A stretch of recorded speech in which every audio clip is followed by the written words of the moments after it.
नमस्ते दोस्तों, आप सब कैसे हो। आशा करती हूँ आप सब लोग बहुत अच्छे होंगे। मैं एक सोहर गीत लेकर आई हूँ, आप लोग सुनिएगा और जैसे लगे कमेंट करके ज़रूर बताइएगा।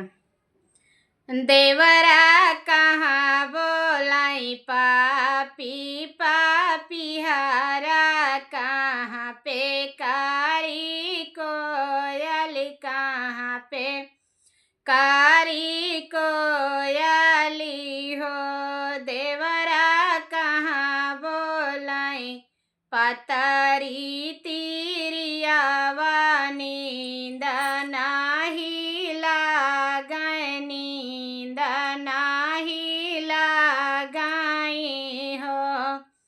देवर कहाँ बोलाई पतरी तिरियावा, नींद नाही लागै, नींद नाही लागै हो।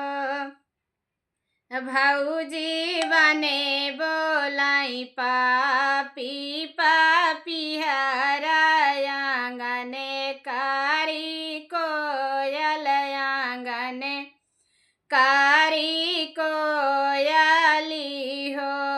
भौजी से जिया पई पतरी तिरियावा, नींद नाही लागै, नींद नाही लागै हो।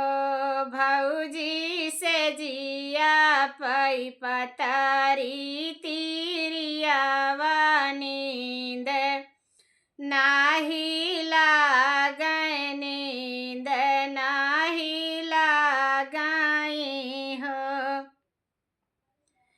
ओ देवरा कौने बेला बोलेला पापी हारा, कवने बेला कोयल, कवने बेला कोयली हो। देवरा कौने बेला रोवाली तिरियावा, नींद नाही लागै, नींद नाही लागै हो। देवर कौने बीनवान रोवाली तिरियावा, नींद नाही लागै, नींद नाही लागै हो।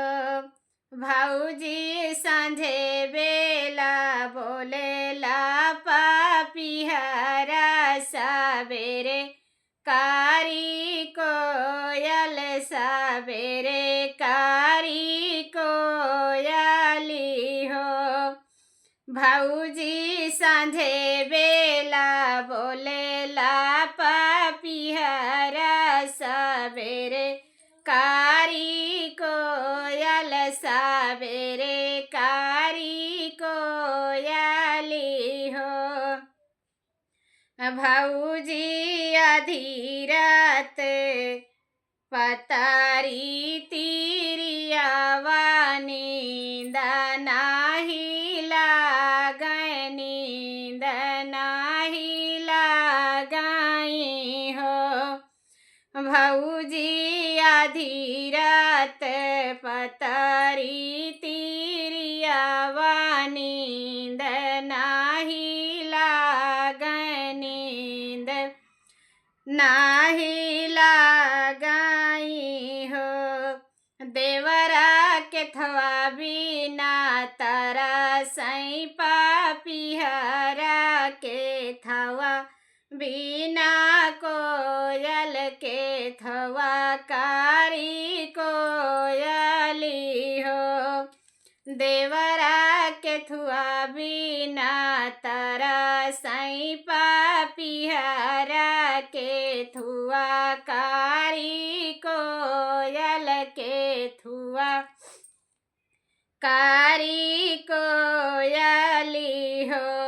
देवरा के थुआ बिना पतरी तिरियावा, नींद नाही लागै, नींद नाही लागै।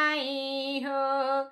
देवर के थुआ बारे रोवाली तीरियावा नींद नाही लागै नींद नाही लागई हो।